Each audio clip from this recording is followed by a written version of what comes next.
You don't mind if I search your pockets, do you, sir? You won't need any of these anyway. I'm not stealing from you, mister. I'm only redistributing your belongings to people who need them more than you.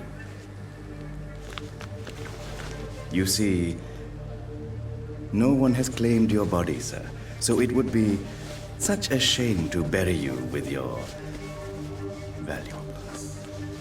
I will not forget you, sir, and I thank you for your generous donation.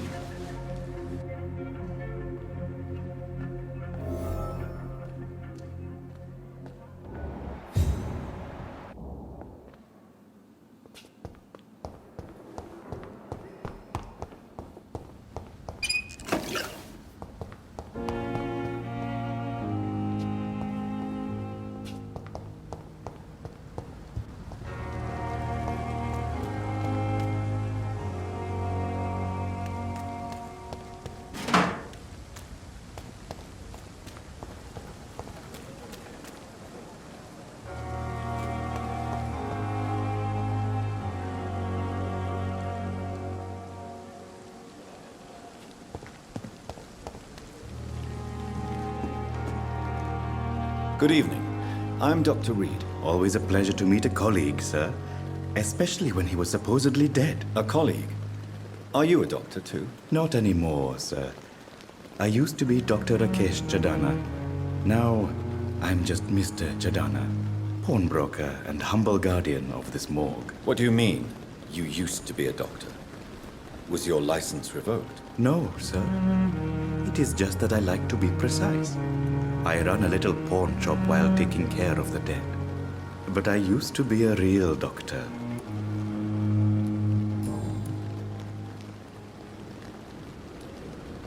Are you afraid or uneasy being surrounded by so many corpses? Why should I? These bodies are empty vessels. Flesh left to decay. Poof. No soul anymore. All gone. An interesting point of view. And quite an exotic one, too. Most people fear, or at least have a respect, for dead flesh. Sir, as a medic during the war, I learned to face my death and the death of others. It's the pain we have to tame, not death itself. How did you get this job? After I left the army, I worked as an undertaker down by the docks. A dangerous place with many an unpleasant business there. Milton Hooks helped me get a job here. Have we met before? I don't think so, sir. Why? When we first talked, you said you were glad to meet me since I was reported dead. Funny story, sir. Your sister came here a few nights ago. You were missing, and she was looking for your body. She must be very relieved now. Do you work here alone? Yes, very easy work, sir. All I have to do is watch a few bodies. The situation was very different when the main morgue was still open.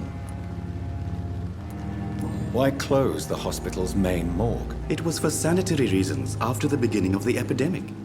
Cadavers had to be moved to the nearest mass grave.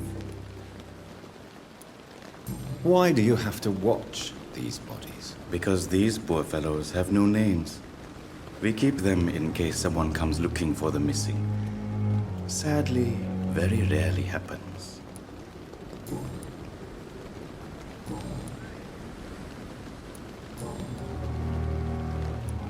A pawnbroker? I expect you get all types of people here. Yes, sir.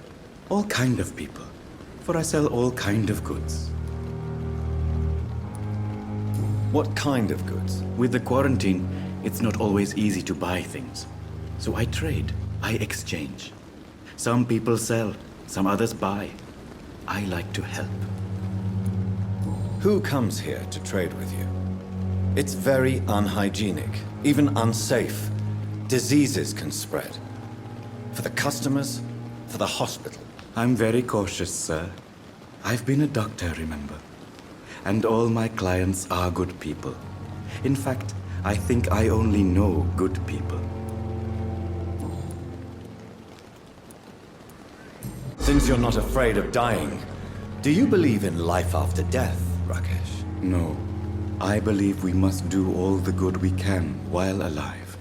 For our time is short, and the obstacles are endless. Do you think you would enjoy immortality as a concept? I don't think so. Don't mistake me. I love life, and I'd like to live a long life. But everything has to decay, sir. Even goodwill. Do you really believe goodwill cannot last? As I said, sir, everything decays. If I was to never die, goodness, I would be bored or worse. And I like to be helpful, sir. Quite depressing, wouldn't you say? Yes, but the good news is we'll all die before losing our humanity, sir. So you're ready to die? No, I am not. I don't fear death, for I won't see it. What troubles me is the pain my death will inflict to those I know. You're a wise man, Mr. Chidana. No, Dr. Reed, I am a foolish man. But I like to think otherwise. How dare you steal from the dead, Rakesh? Is that what your pawnbrokers is really about? These people are dead, sir. What they possessed could be useful for the living. And I'm sure they would agree if they could speak. You may be right, but you'll go to jail if you're caught. If ever I have to go to jail, I'm sure I'll find a way to help people there, too.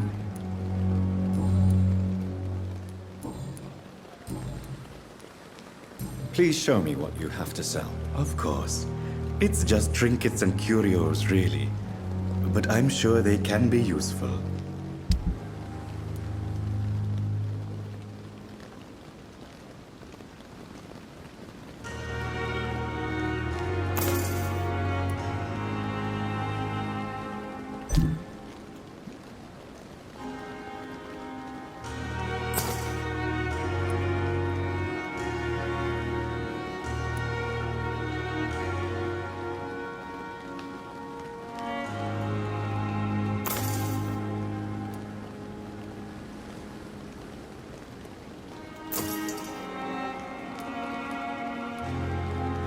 It never ceases to amaze me how you, the dead, seem peaceful and lost at the same time.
The dead seem peaceful and lost at the same time. Good evening.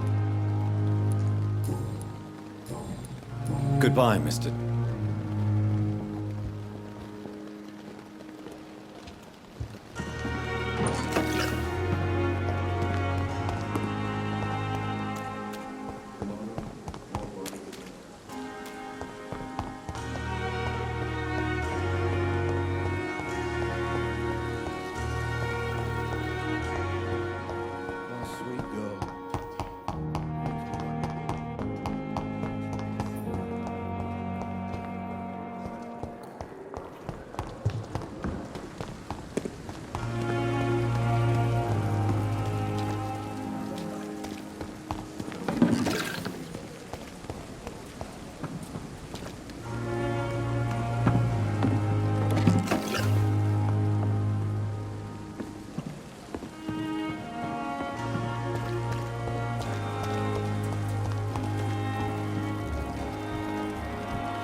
Good evening, Milton. Good evening, Doctor. Still trying to save lives?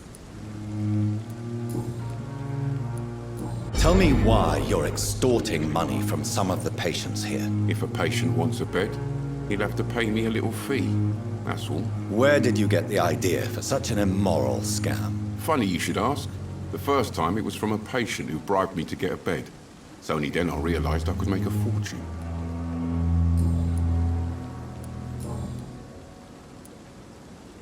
Why do you have such a mediocre reputation among your colleagues, Milton? Fuck them. Nobody knows the horrors I've seen since working here. This city was sick long before the epidemic, Dr. Reed. I know it's a difficult task, but correct me if I'm wrong. Is this not the job you are paid to do? I've seen babies left to die while their brothers were properly fed. Underage girls and boys sold to all manner of perverts. I'm sorry, I don't know what to say. Yeah, exactly. We lack words. So excuse me if I don't look on the bright side of life. Goodbye, Milton.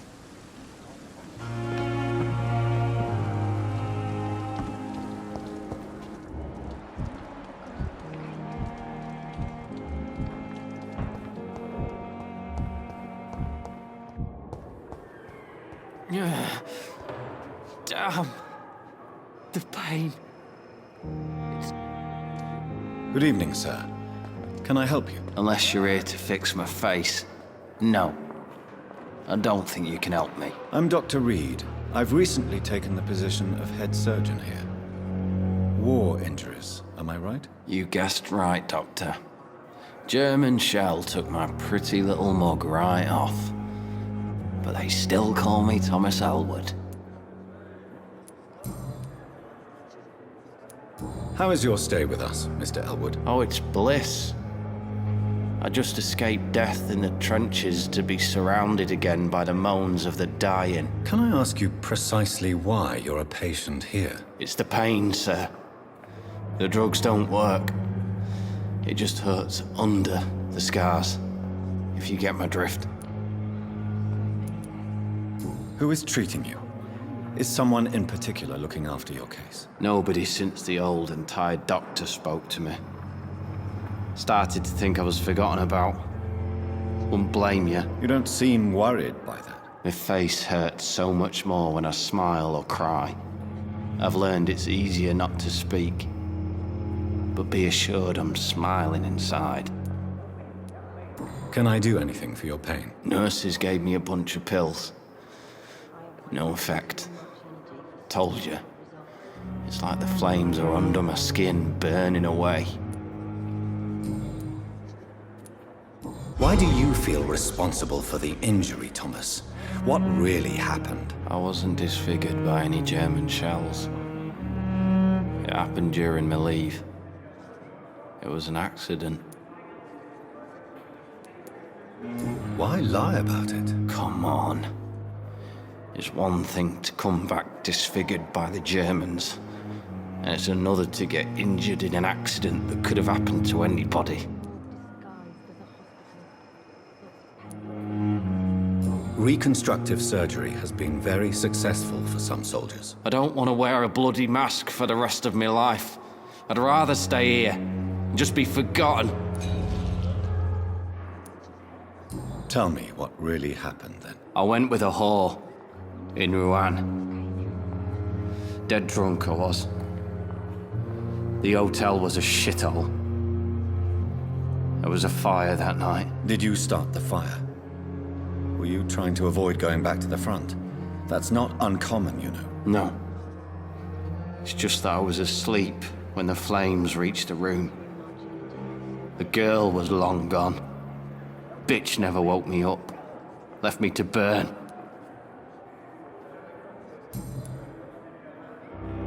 Soldier, do you need assistance? I'm fine. Just do something for this pain, will you? That's all I'm asking.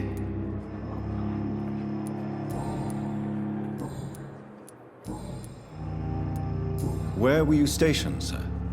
Did you serve for long? I really don't want to talk about all this shit. No offense. I was pushing too much. I served in France myself. I just wanted to know what happened to you. You were an officer, weren't you? then I doubt we fought the same war, sir. No offense. Goodbye for now, Mr. Elwood. Disgusting. Every Wasted street too corner. much energy for so little result. Daily routine.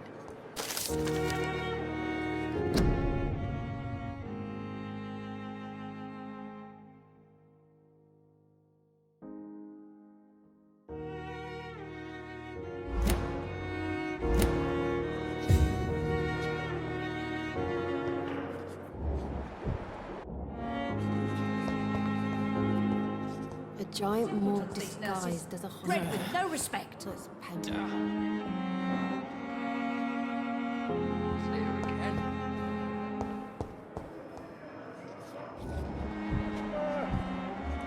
So many deaths. And what of my own life?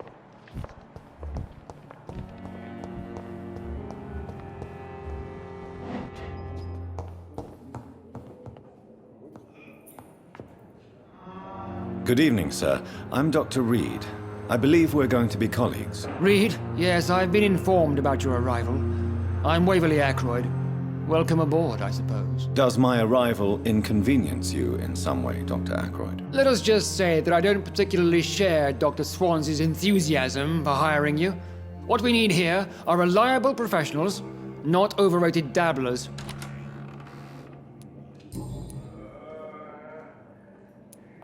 If you have a problem with me, Dr. Ackroyd, please feel free to tell me. Dr. Swansea has imposed your presence on this hospital without asking anyone's advice. The benefit of his position. But I don't agree with it. I know we've never met before, but I believe this hospital could use all the help it can get. You will agree with that, I'm sure. Oh, but I have heard about you, Dr. Reed. Of course, you can't say the same about me, since I have not wasted my time courting the press. There is no need for such animosity between us. Don't you think the epidemic is already enough to deal with? That is one point we could agree on. And that is precisely why I want to be sure that you will be of help to this hospital instead of a burden. Since your tenure in this hospital is longer than mine, perhaps you can tell me more about this place. Let's just say I'm tired of the carelessness around me. I have always respected the skills of Dr. Swansea, but over time his enthusiasm has become displaced. Carelessness? Exactly what are you talking about? We're here to save lives. The people who trust us are not volunteering for experimentation. They're here to be healed. I don't intend to run any radical experiments, Doctor. Even if I, as any good practitioner should, express an interest in pushing the boundaries of medical research. Modern medical methods were created through audacity and ego. But there are rules in our line of work, and they're here to protect our patients.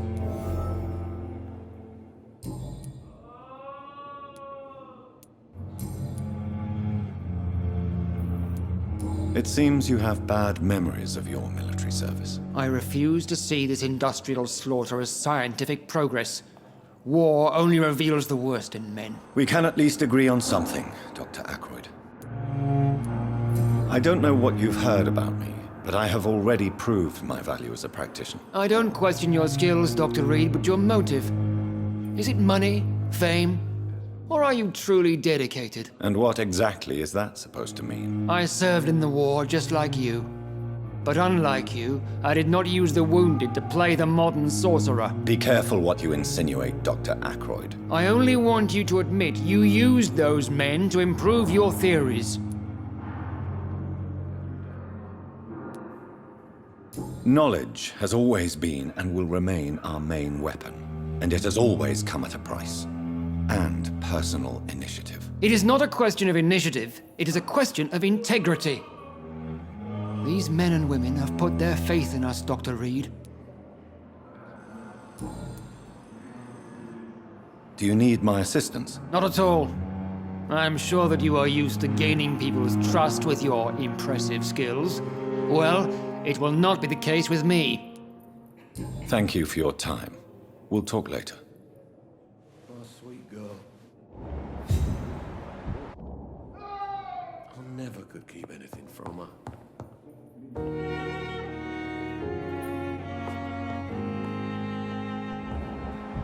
I'm all right. Don't waste your time with me. Good evening, sir. I'm Dr. Reed. May I help you? I don't know if a third opinion is needed. Your colleagues are already arguing about my condition. I see. Would you mind telling me more about your situation? I'm Harvey Fiddick. All I want is to get me bloody arm fixed properly.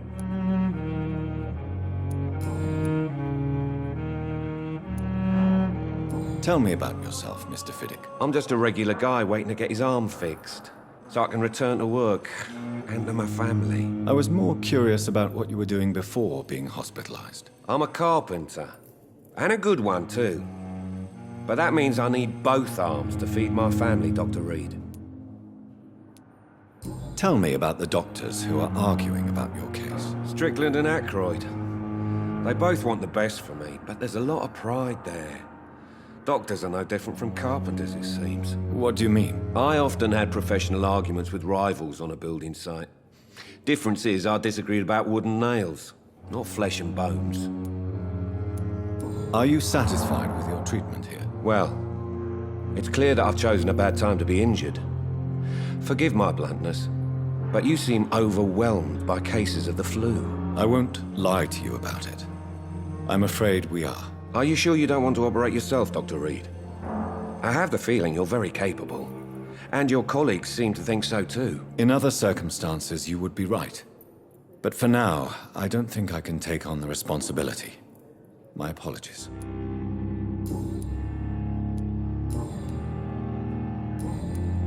Is there anything else that's bothering you? Can I help in any way? I'm all right. Considering the state of this place, I should consider myself lucky, I guess. Goodbye for now, Mr. Fiddick. I'll see you later. I will not let you down, my boy.